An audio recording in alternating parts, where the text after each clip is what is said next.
Good day, everyone. Richard Cowperthwait for Northwest Access TV. Thanks for joining us as we get ever closer to the November 8th general election. Voting actually underway. Ballots have been sent out, and we're going to do a series of shows on Northwest Access TV, trying to do joint interviews, forums, debates, whatever you want to call them, with all candidates in contested races. And that's exactly the case in the Fairfax, Georgia House District, Franklin-1, the redistricted district. And we've got all four candidates running for the Vermont House. Carolyn Brannigan, former legislator, Republican from Georgia. Ashley Bartley, Republican from Fairfax. Reverend Devin Thomas, Democrat from Georgia. And Al Maynard, a Fairfax Democrat. Thanks for your time, folks. Thanks for everybody jumping in. Carolyn, why don't we start with yourself?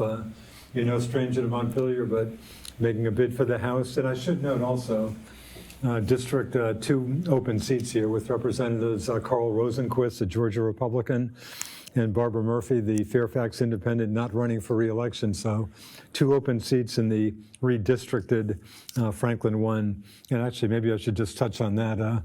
It's gone from Fairfax and Georgia, each having one member from their house, and with redistricting, it flipped back to a 2-member district. All of Fairfax and most of Georgia, with some Georgians, 900 or so Georgia residents are put in the mostly Milton 2-member House district, and good luck to any of those Georgians for ever winning a seat in that district. But in any case, so a 2-member district, all of Fairfax and most of Georgia. And Carolyn, give us a little background. Why'd you decide to try to jump back into the legislative fray?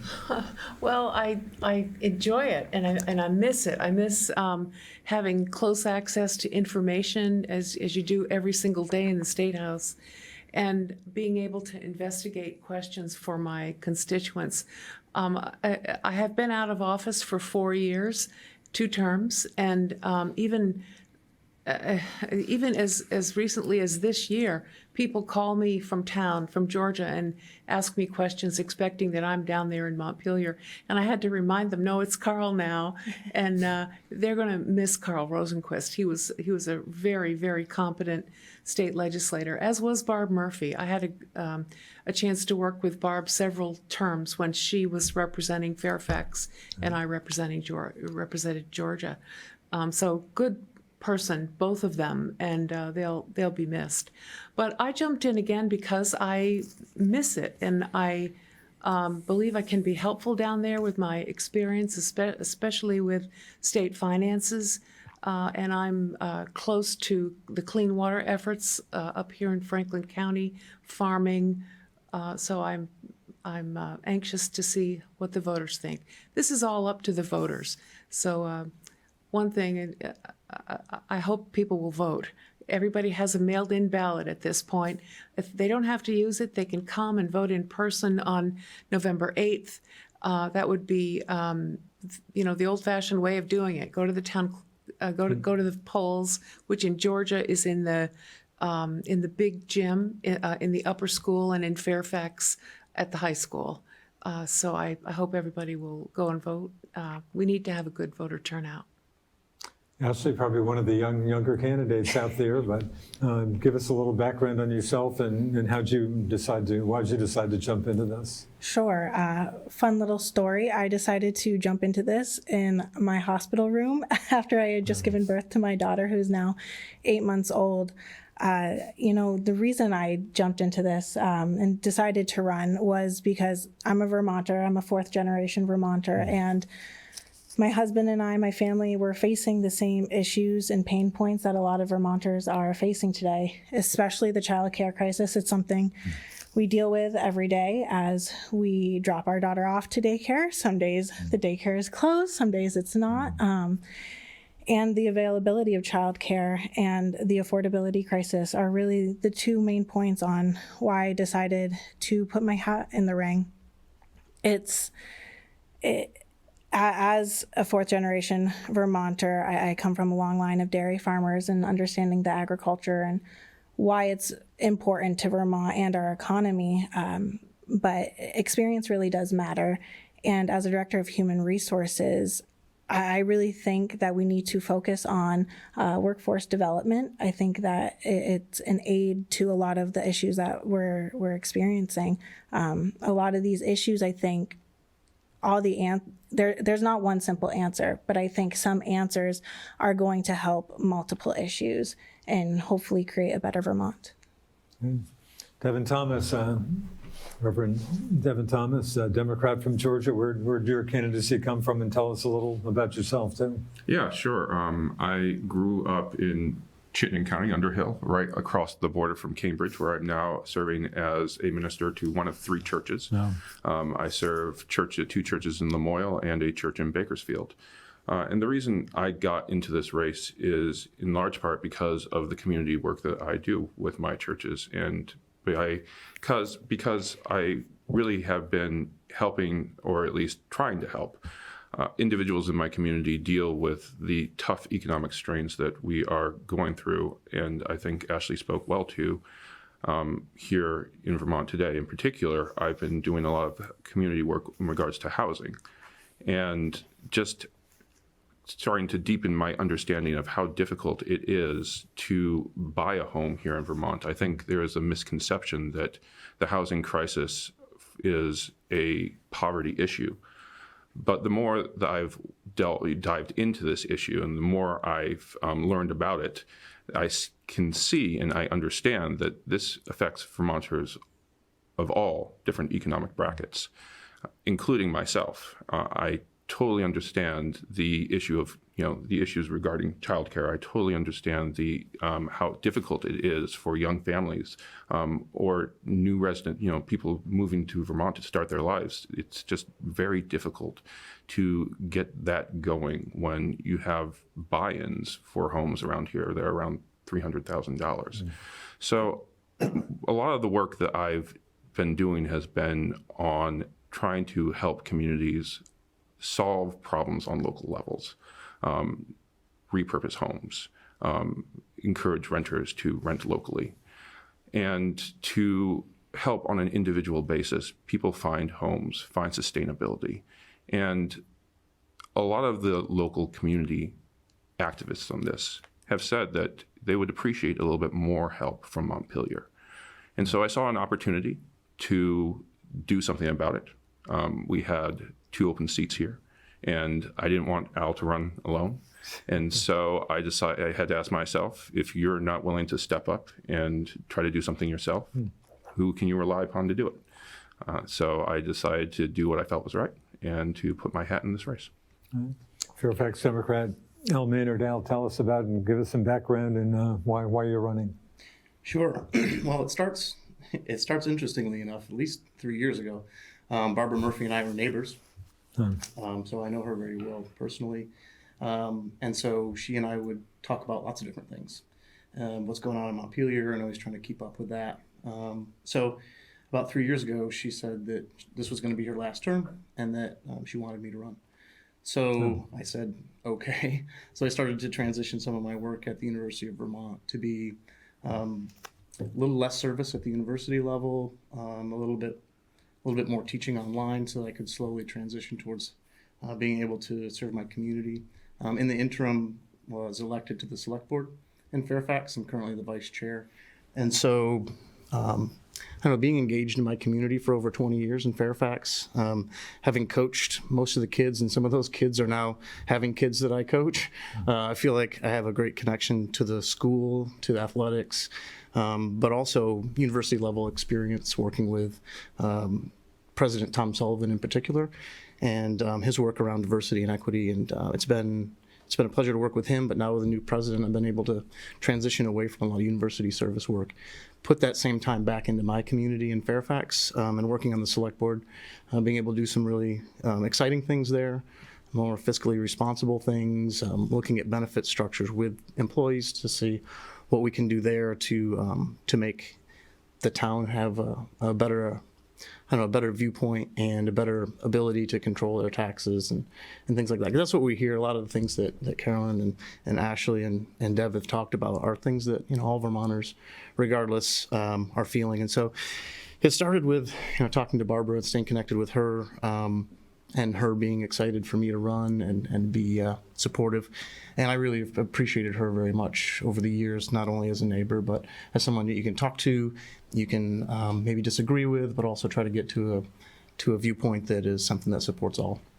And so, yeah. I'm sorry, go ahead. No, go Did ahead. the Fairfax Select Board, did you have any input on the redistricting? Did you folks make your opinions known on that? And Yeah, our BCA, I was involved in that, and it was interesting. Those conversations are tough. I think the biggest thing that came through there was Fairfax didn't want to get cut up and have some constituents be in one place or another. And so I also know that did happen in Georgia, and I've spoken to some folks that disagreed with that while knocking on doors in Georgia.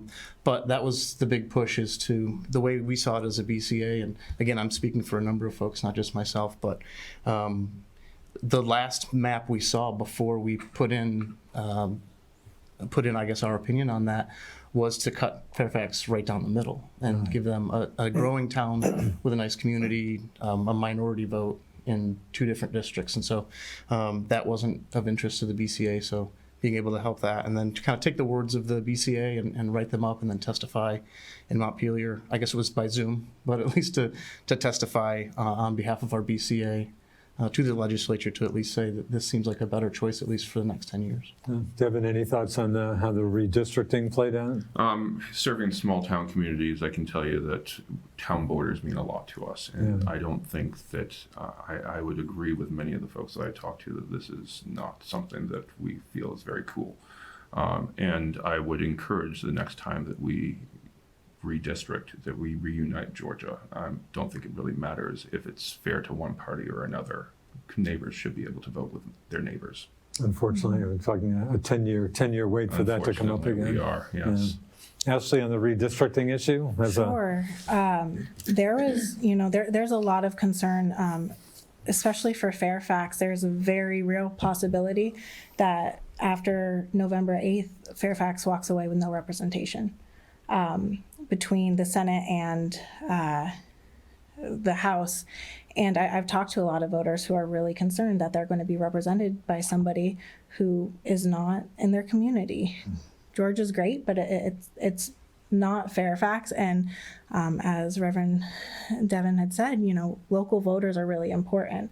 And from one town to another town, it can be very different. So there's a lot of Fairfax voters that have been very concerned. And during the primary, I sat at the polls all day, and so many people were so concerned, looking and saying, well, I'm not in Chittenden County. This is not Chittenden County. We're very proud to be Franklin County communities, and it's really rubbed voters the wrong way to see Chittenden, even if they don't feel like they're in Chittenden.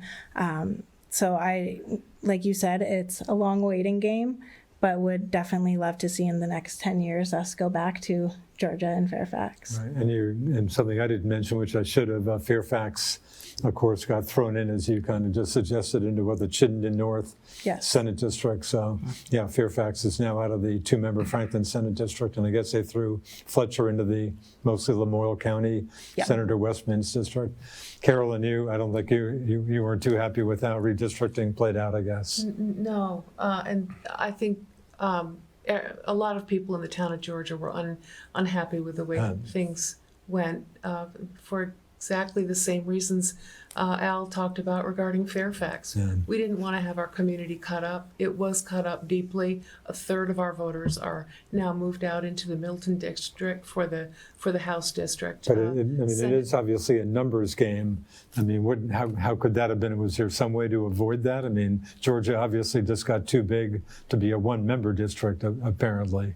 It seemed to me, looking at the numbers and the town lines for both Fairfax and Georgia, that they needed to be combined, and a smaller portion of each community needed to go somewhere else. If we had done that, then both communities would have remained largely intact. Georgia would have lost some, but not 900 voters. The way it ended up is that Georgia lost all the voters for the overage in Georgia and the overage in Fairfax. So a lot of people think that was unfair. I was on and continue to serve on the Georgia Select Board right now. So we also looked at it. Our BCA presented by through Zoom and also in written testimony to the committee in the House that was designing these borders, and we felt we were not heard. So it's pretty upsetting, but it doesn't mean that from now on for 10 years we can't somehow provide good representation for both communities. There was a time that I represented the town of Fairfax with Georgia for 10 years, and I spent a lot of time in Fairfax. Both boards, school board and select board, seemed to like it when I came into their meetings and talked with them about what was happening. So it's salvageable. We can still make something good happen for this, and I want to make sure that happens. I would agree with Go Carolyn that there could have been a better way to draw the map and to have maybe equal subtraction from each town might have been more fair.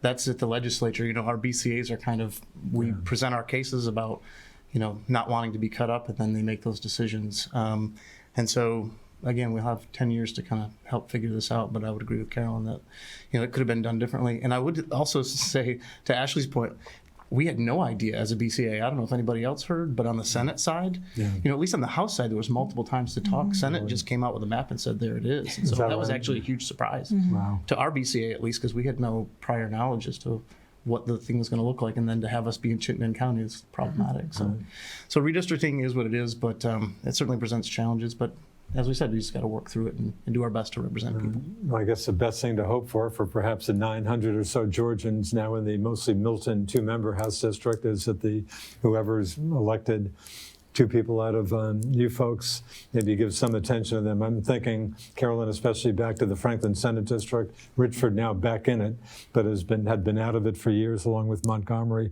still out of it. But think back to folks like Senator Horrigan. I think those folks would always give attention to the good folks, say, in Richford, even if it wasn't in the district. So maybe, hopefully, those 900 Georgians will get some extra attention. I guess we'll see how it plays out. Francis saying, they're still Franklin County, no matter what the legislature says. Still Franklin great. County. Yeah. Now, let me start with you. There are 2 constitutional amendments on the ballot for November 8th. One of them I haven't seen much written about. Sure doesn't seem to be controversial. Correct me if I'm wrong. Prohibiting slavery and indentured servitude. I guess there is some language in the Constitution about that now. The article getting a ton of attention, a lot of attention. Article 22, Proposal 5, the so-called Reproductive Liberty Amendment. That's gotten a lot of issue. How do you come down on that? Sure, it's a good question. Thanks for asking. Reproductive liberty is something that a vast majority of Vermonters have supported, and to get it to this point where it has an amendment vote is just kind of speaks to the populace and what they see is important. Personally, I don't think the government should be making choices on women's bodies and what they should do. It's a decision between a physician and the mother. And when it comes down to it, really, the laws aren't changing. It really just is what it has been. And so the idea that this amendment is now something that's different than what's been going on just isn't accurate. And so in addition to that, I've seen some signage out there around late-term abortions, and that's not a medical term. So if we wanted to use medical terms that make a little bit more sense, it would be like a third-term abortion. Those don't occur in the state of Vermont. There's no clinics that do that. And the only reason that it might even be considered would be because the life of the mother or an unsustainable fetus at birth. And so a very narrow window, and even those need to go before an ethical review board before they could happen. And no clinics actually conduct those in the state of Vermont. And so, I think we know that Vermonters are behind this. I feel like there should be no governments that tell a woman what to do with their body. And lastly, I think there's some misinformation out there, and hopefully that little bit is helpful.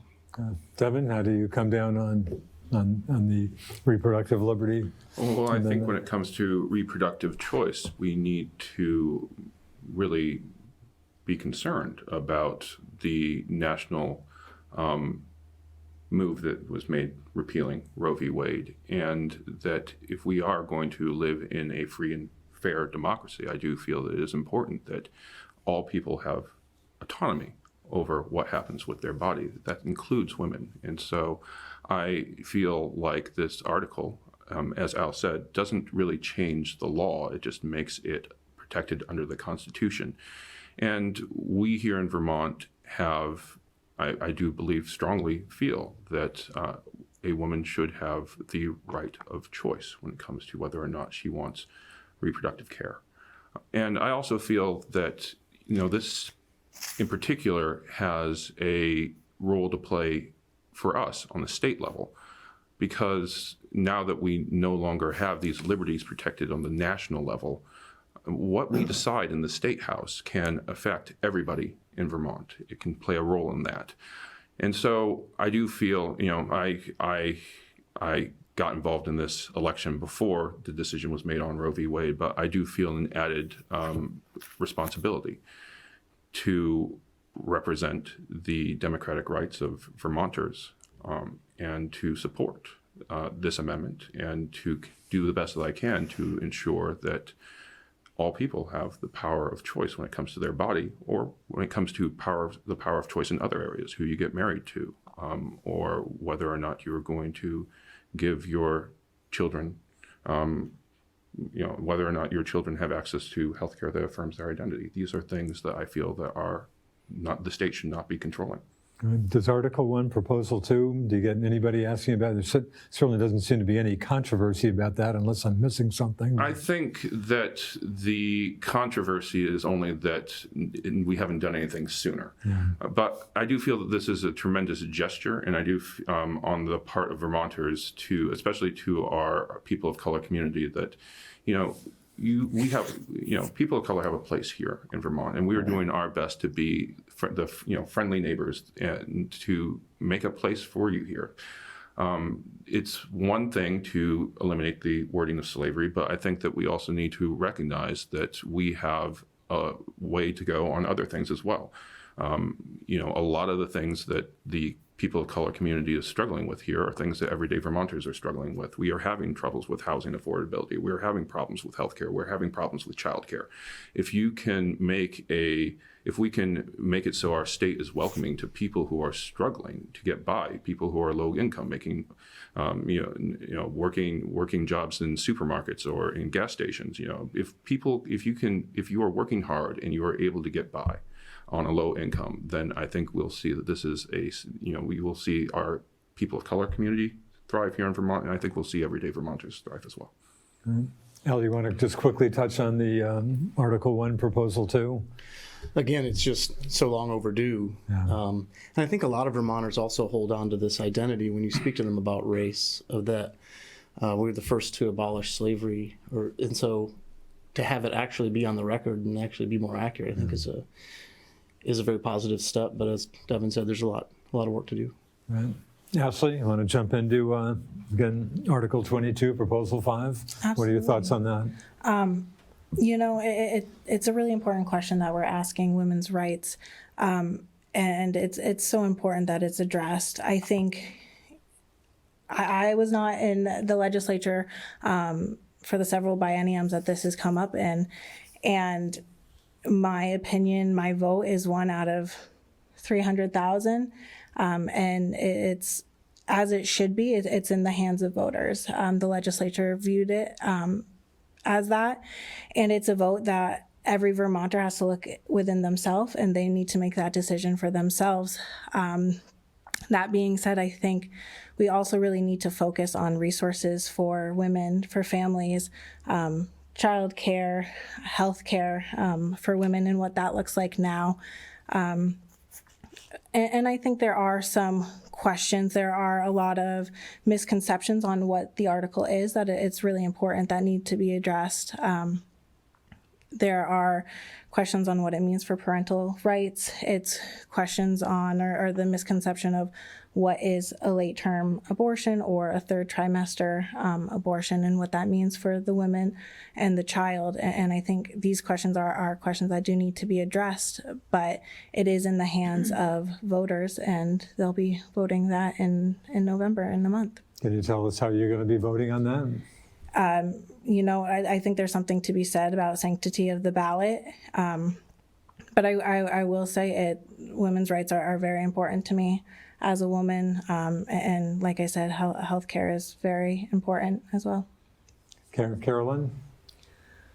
Well, Richard, this is no longer a question for the legislature.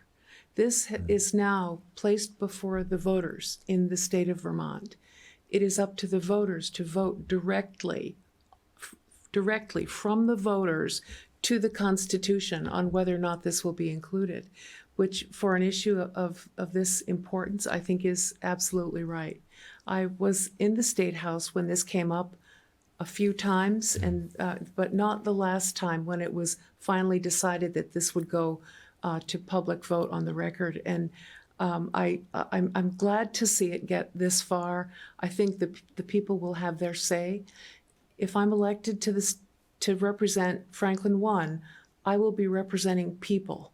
I won't be representing a party, and I won't be representing Carolyn Brannigan. I will be representing the people of Franklin-1. And I know them pretty well because I've represented them all before.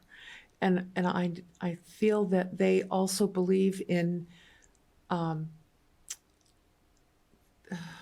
somebody already used the word sanctity, but the sanctity of human life and how it is important. And they will make the right decision at the ballot. How I will vote personally, it's not going to be any surprise to anybody that I'm voting no. I've always opposed abortion. I'm a mother, a grandmother. I've had 5 pregnancies. 3 of my children came home with me. 2 didn't.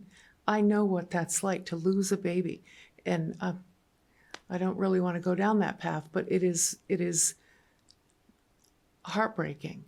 And I just feel that there is a great deal the legislature can do to take care of these young women, their babies, and make sure that their opportunities for financial support are solid. So that means job training. It means it probably is going to mean birth control being more easily accessible and possibly even free. Carl Rosenquist proposed an amendment to one of the bills somewhere along the line last year that all contraceptives would be free. And somehow that was defeated. I don't understand it because it seems to me that would be an easy answer to the 1,900 abortions that are completed in Vermont already annually. I mean, what a loss that is. I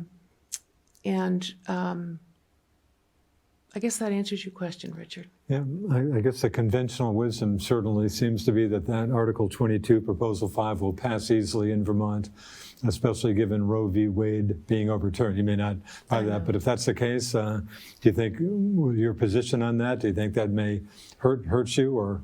No. And I suspect the vote in Franklin County will not be as decisive if it is statewide, probably. That's what I suspect too. Whenever. And that's why I said I will be representing the people in Franklin-1. Yeah. I know them. They're conservative, and I, about this issue anyway.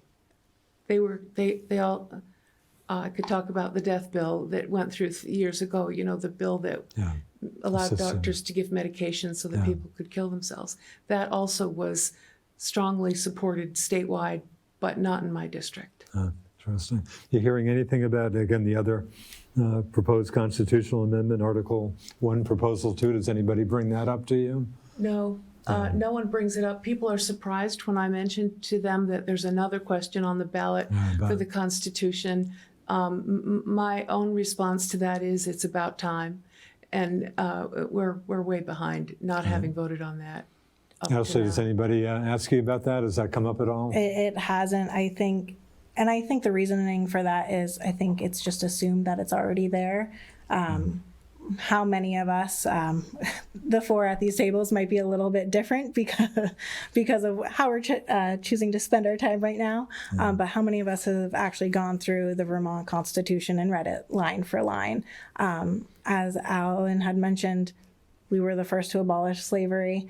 I think it's just assumed. So, and it's about time. So I'm happy to see it there and happy. I think we all know it's going to pass. So very happy about that. Yeah, I don't think there's zero suspense about that. The affordability issue, that seems to be the big issue. Everybody's talking about trying to make Vermont more affordable. I tend to be a glass, unfortunately, maybe half-empty guy. Is it even realistic, Al, I'll start with you. Is it realistic? It seems like there are more and more demands on state government. Is it realistic to think that Vermont could be more affordable for, say, your average citizen, or best case scenario to try to make it not too much more unaffordable? But a big question, but is that realistic? Sure. Well, first, I got to go first on the last one, so I would hate to steal the thunder if we wanted to go back the other direction. Okay, I'll start. That's fine, thanks. I'll start with Carolyn on that. Could you please restate? Yeah, it's maybe not the most succinct question, but it seems like all candidates are talking about trying to make Vermont more affordable. I mean, it's a huge, every list, I read a lot. Every magazine I've ever seen has Vermont as one of the worst, 10 worst tax states. Yeah.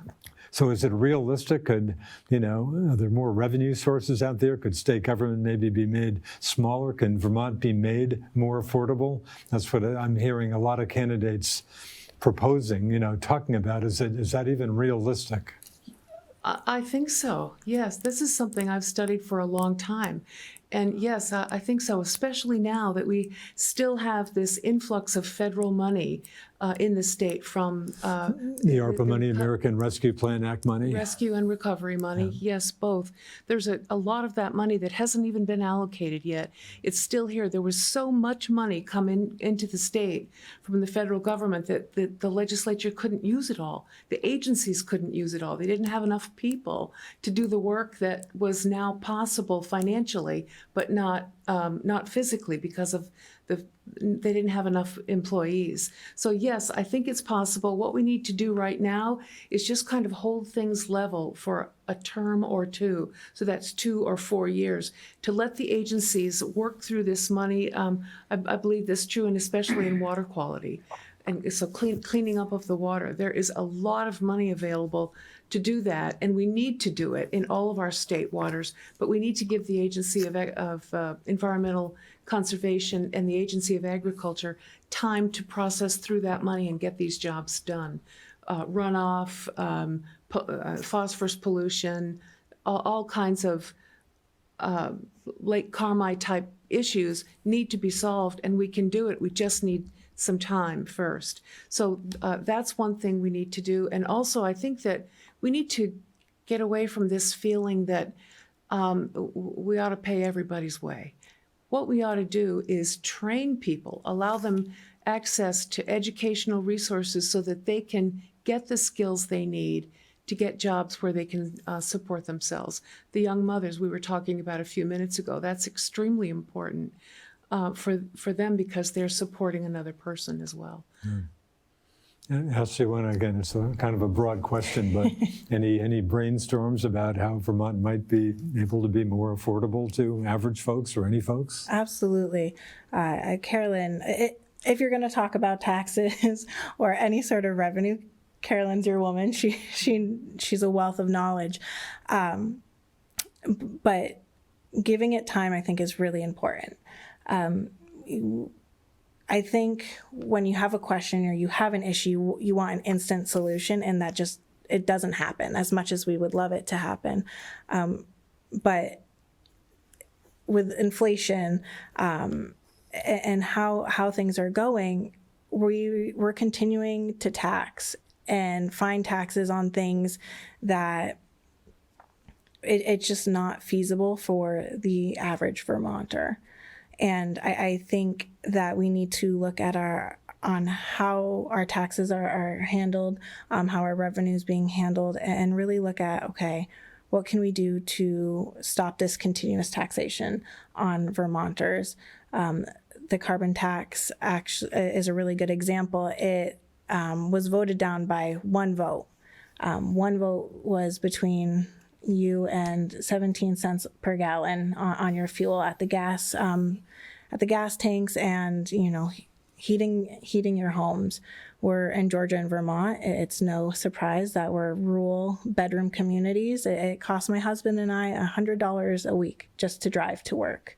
And to be able to make money for our families. I think we really need to sit down and address how we can help the environment, still make these plans, but also make sure we're not adding these burdens to our Vermonters. Devin, again, broad question. Any specific thoughts on trying to make Vermont more affordable? I think that in order to address the inflation of our housing prices, definitely we're going to need to build more units, and that is going to take more time. But we do need to be asking ourselves, what are we going to do to help everyday folks get from now to then? And it really has fallen on the shoulders of local housing organizations to try to help people in the meantime get by, find affordable places to live, and make more units that get people who are struggling now relief. The state has not been hands-on with this issue.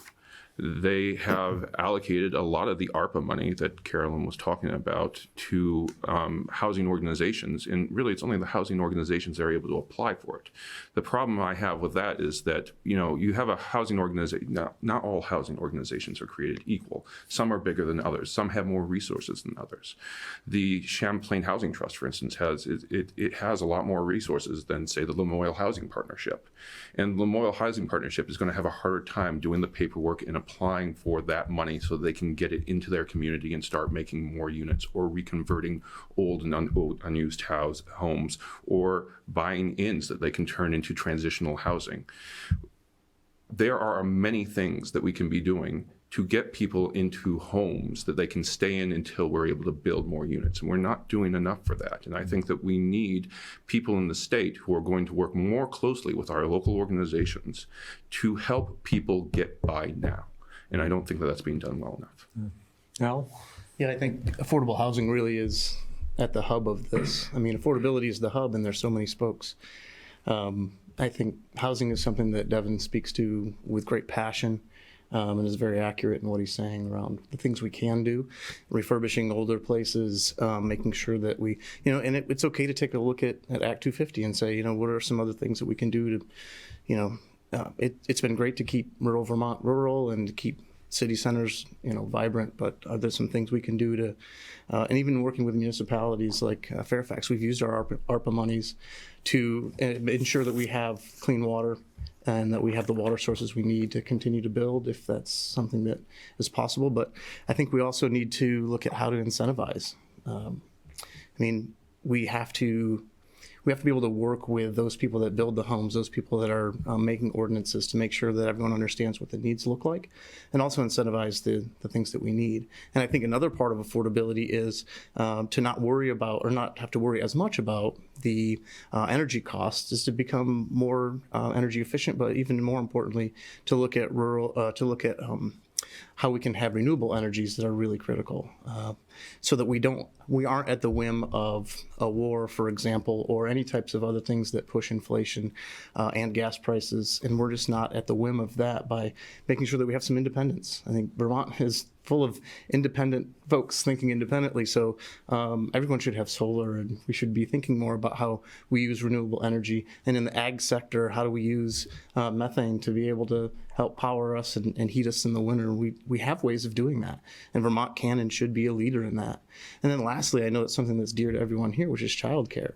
I mean, over 8,700 families are looking for and cannot find childcare. That's a huge problem. My wife ran an at-home daycare when my kids were smaller and preschool age, and it was a small business. It was in our own house. And that's something that we can incentivize, I think, other folks to be able to do, especially those that didn't re-enter the economy itself in the workforce because they wanted to stay home with their kids. And so if we can incentivize something like that, we think we can take a small swing at childcare there that's very reasonable, somehow incentivize that. And lastly, really, that's a system that's very broken too. So when we have the childcare system and all of that goes around it is so it's so complicated that it's going to take a much bigger swing. And I don't know what that looks like, but I'm interested in hearing, as I've heard from a lot of constituents, that it's something that needs to be addressed as well. So again, affordability is a hub, and there are so many spokes that go into it. To me and the folks that I've spoken to, those seem to be the handful of the biggest issues. Yeah. Al, you and Devin, of course, are the two Democratic candidates running in the district. Out of curiosity, who are you folks supporting for governor? Al?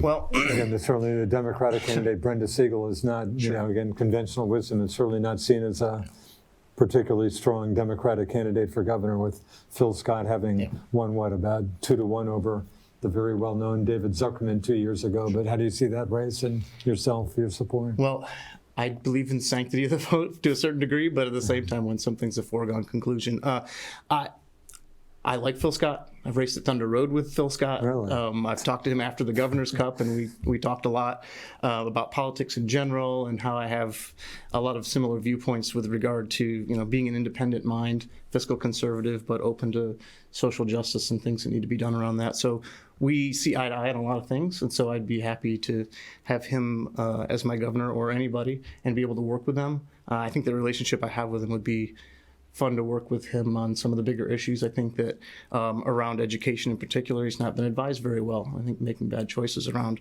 how we can support our schools. So I feel like there's some things we can do that we can do together. So, and seeing him at Thunder Road, I'd love to be able to talk politics again next time I see him. So, But whether he gets your vote or not remains nothing.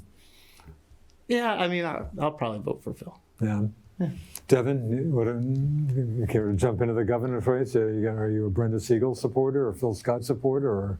I think that Phil Scott did a remarkable job getting us through the pandemic. I think that he stands behind his convictions, especially when it comes to gun control. And I think that sort of bipartisanship, that sort of conviction is necessary. And so the only issue that I really have with that is that I don't think that we see eye to eye on how to solve the housing issue.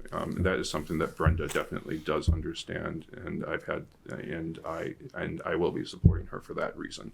Didn't she log about 27 days staying on the State House steps to kind of underscore the concern about homelessness or something? Yeah, I do support both people that are running for.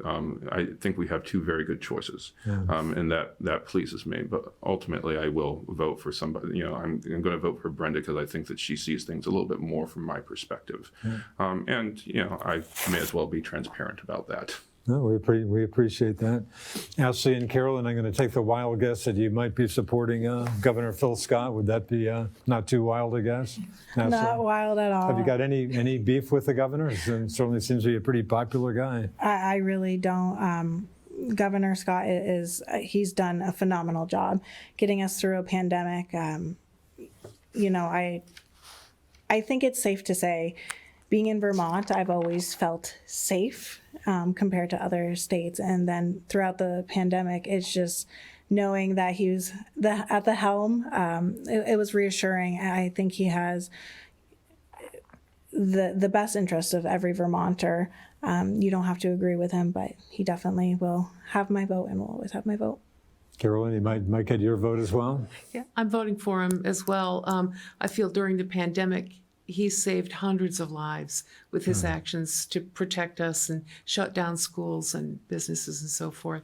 You asked about a beef. If I had to name a beef with Phil Scott, it would be that for me, in the House and then in the Senate, it was difficult to get into his office. There were times when I wanted to talk to the governor. I'd been a legislator for 18 years, and there were times when I literally was not allowed in there by the staff he had. Really? And that bothered me. But it seems to be over. He has nicely endorsed me. There's a beautiful quote he gave that we're going to be mailing out in a mailer. So I hope that he wins this election. I'm going to vote for him, and I really appreciate his endorsement. We'll go on from here. Speaking of the governor, he caught some grief. I guess it's the Vermont Emergency Rental Assistance Program, dealing with homeless folks for given, a place to live. And I guess that program was running out. And I remember seeing some criticism. How could the governor do this? It just kind of begs a question to me. Should that be, again, as we talk about trying to make Vermont more affordable, is that a state responsibility? Should Vermont be, in fact, responsible for dealing with homeless folks and finding them a place to live and care for them? Should that be an official state responsibility? I understand your point there, But from my point of view, it's really an ethical matter, a question we should decide on our own personal faith basis. And to me, those people are the neediest. They are without homes for some reason that they couldn't control. Mental health, the veterans who are homeless are people who desperately need our support. I don't understand why. I know that they were housing many of those people in hotels. Right. Those hotels are still there, and I don't understand why they're now unable to put them up. If it's only money, you know.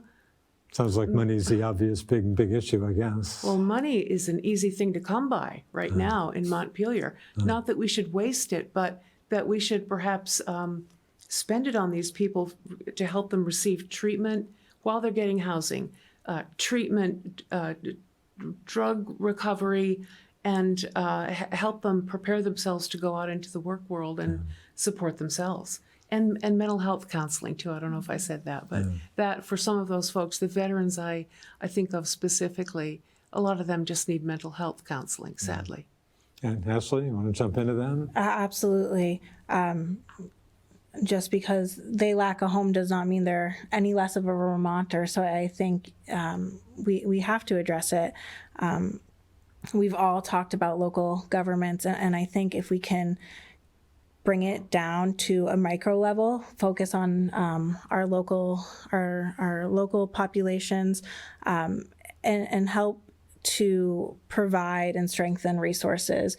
As Carolyn mentioned, mental health resources are really lacking, and we saw that especially throughout the pandemic, kind of when I think everyone really needed some help and resources in that matter. So I definitely think we need to readdress how our resources are working, and it's obvious that some of them are not. So how are we going to go about changing that for these Vermonters who do need our help? Deb, I think you might have touched on this a little bit, but I think that Carolyn used the quote that I myself would use. Are we putting the last first? And I think that we struggle to do that here. And it really is, as Ashley said, our local communities that are on the ground and trying to help our neighbors who are struggling with either addiction issues or struggling with poverty, struggling with homelessness. And we need to be empowering those local communities or organizations that are working within the communities, things like transitional homes or homeless shelters, things like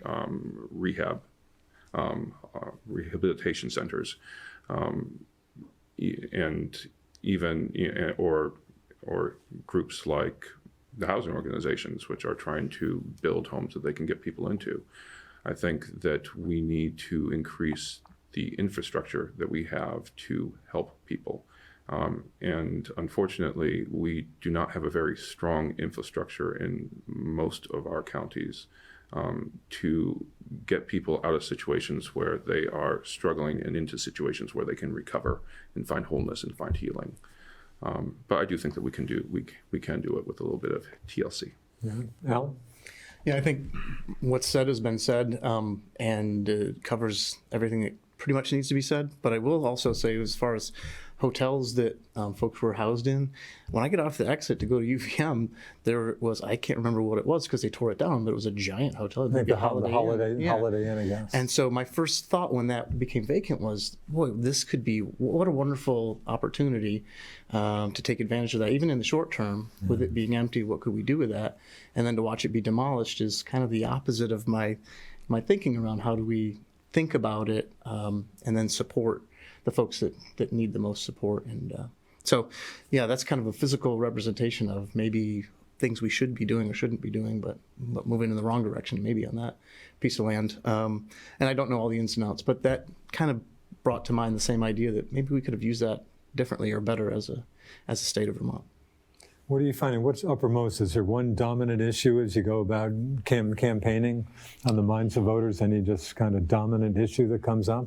Yeah, it's affordability. I mean, we've touched on it so much, and I don't think that folks are against renewable energy. I don't think they're against certain things. I think windmills might be one of the toughest ones to get by, right, because of the beauty of Vermont and its landscape, and I get that. But there's so many other ways that we can address it that I really think Vermont can be a leader in. So I think renewable energy is one of those things, and I think we used to incentivize things better than we do now. And again, with an excess of money, why can't we push towards actually meeting our 2030 and 2050, climate change goals? Like, we're woefully behind. And to me, as the state of Vermont, the Green Mountain state, I don't know how that can be. And so I think we need to take bigger swings there, but I think that can also bolster the economy as well. So if we could incentivize these things, we have higher paying jobs producing clean energy here in the state of Vermont.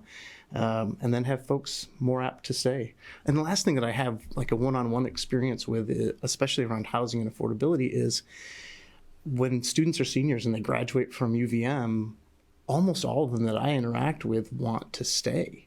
Really? And if they can get a job, but they can't find a place to live that's reasonable or start a family, because the only option they really have is to live with 5 other people in Burlington. And that's not the kind of family I have. So I would think that probably isn't going to work for most young folks. And so those are the folks we want to try to keep here somehow. And again, I don't believe in giving things out. I believe in fiscal conservatism with TLC. And I think one of those things could be that we can incentivize ways that we can have affordable housing and support infrastructure around something that's really critical to the whole world, but I think hits home locally, which is renewable energy. And that has come up to a lot of folks I've been talking to door to door. Devin, affordability, is that kind of at the top of the agenda, or Yeah, definitely. Different And spokes to it? I think that Al spoke well. There's a lot of fear that certain agendas, especially transitioning into clean energy, will not be done in a way that will look out for people who are struggling right now. I think that it is very important that we not put excess burden on low-income people. That means, we can't be passing blanket carbon taxes that you pay at the pump. That means that we need to make sure that people, if we are transitioning into clean energy, we need to make sure that it is the people who are low income who have, we need to make sure that they have access to those resources as well. And I think that there is a fear that since we're going through so many changes right now, everyday folks are going to be left behind. And honestly, I have that fear as well, because as I see our demographics change, as I see less and less young people in our communities, as I see people getting older and having to sell their home in order to go into assisted living facilities, and not being able to pass on sell their homes to their kids or leave them an inheritance, I do feel that we are not looking out for our neighbors in a way that will allow for them to transition into whatever the future is going to be with everybody else who's thriving right now. And so affordability definitely is, I think, a very important, it should be the thing that everybody's talking about.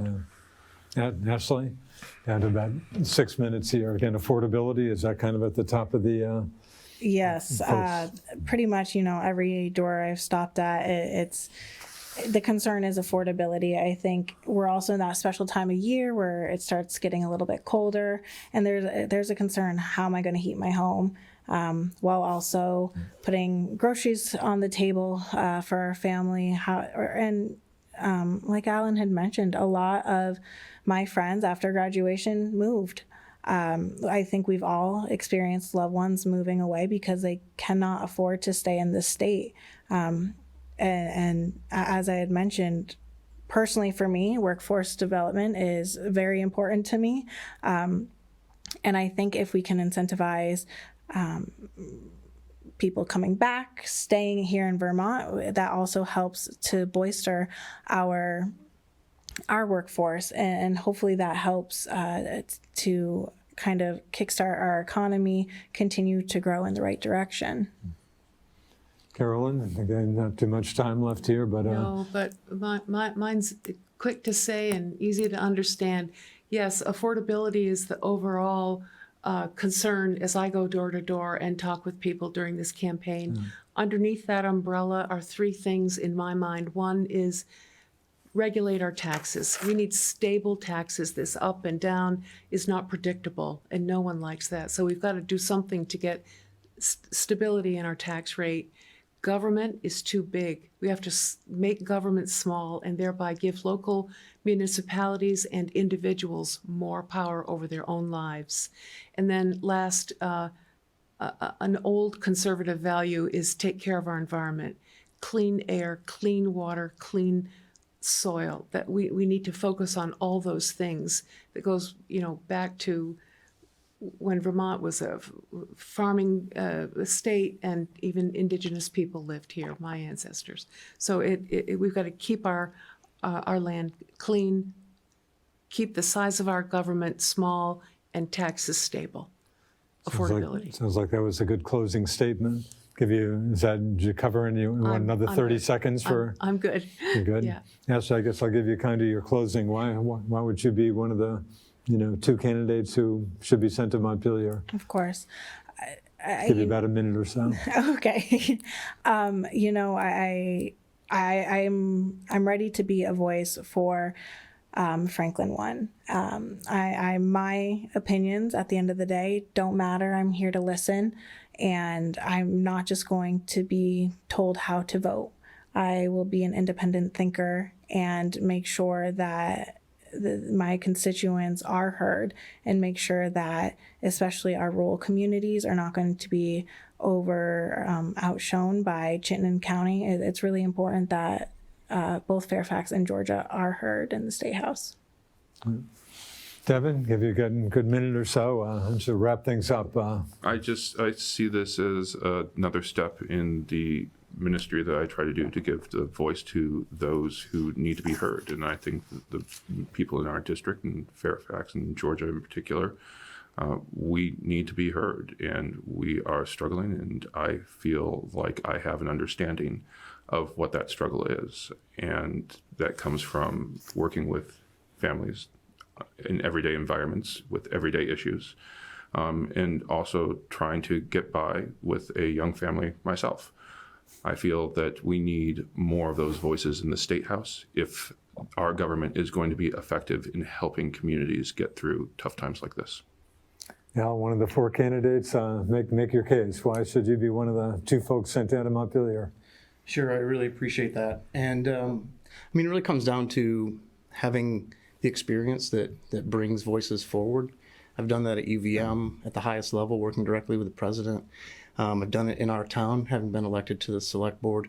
And being engaged with communities has always been something, especially voices that I might not understand or appreciate or agree with. I think that's the type of leadership that I've demonstrated as a servant leader over time. Having lived in Fairfax for over 20 years, I know everybody there. They know me, and that's kind of what I've been saying when I knock on a door. Hey, you know me, because when you knock on a door, it's a little bit strange for some folks. So that's how I feel in Fairfax, and I've really had the opportunity to go do that in Georgia a lot as well, and knocking on doors and meeting new friends there. So building relationships, then building trust, and then injecting the experience that I've had over time, especially locally and recently with the municipal experience with the select board. I really feel like bringing all those things together is something that I've already been representative. I don't really have ideologies. I care about individuals and I want to represent them. And I just want to hear from folks and what their needs are. And I know that at the end of the day, not everyone agrees on everything, but making decisions that's the best for most after having built trust and built relationships, you really can't go wrong with that type of approach, I think. It's been successful for me so far. In about a minute, I guess I'll wrap it up myself. I really appreciate the time of all the candidates. Again, Election Day, we're taping this show on Monday, October 3rd. Election Day just over a month away. Ballots are out. Folks can vote early, or they can, like myself and maybe some of the candidates here, wait till Election Day. But yeah, there's a lot at stake. Obviously, all the legislative seats, and again, you've been hearing from the Franklin-1 candidates and the redistricted Franklin-1, a two-member district covering all of Fairfax and most of Georgia, save for about 900 folks who got tossed into the two-member, mostly Milton House District. But again, four candidates. I give you all credit for running as many elections as I've covered. Never crossed my mind to run for office. I give you folks a lot of credit for doing that. And voters have a choice on November 8th or before before then. Thanks to Carolyn Brannigan, Georgia Republican, Ashley Bartley, a Fairfax Republican, Devin Thomas, a Georgia Democrat, Al Maynard, a Fairfax Democrat. Thanks for your time. I appreciate it. Thank you, Thanks Richard. to producer Alan Cunningham out there. We'll have more shows coming up. I'll see you next time. I'm Richard Cowperthwait. See ya.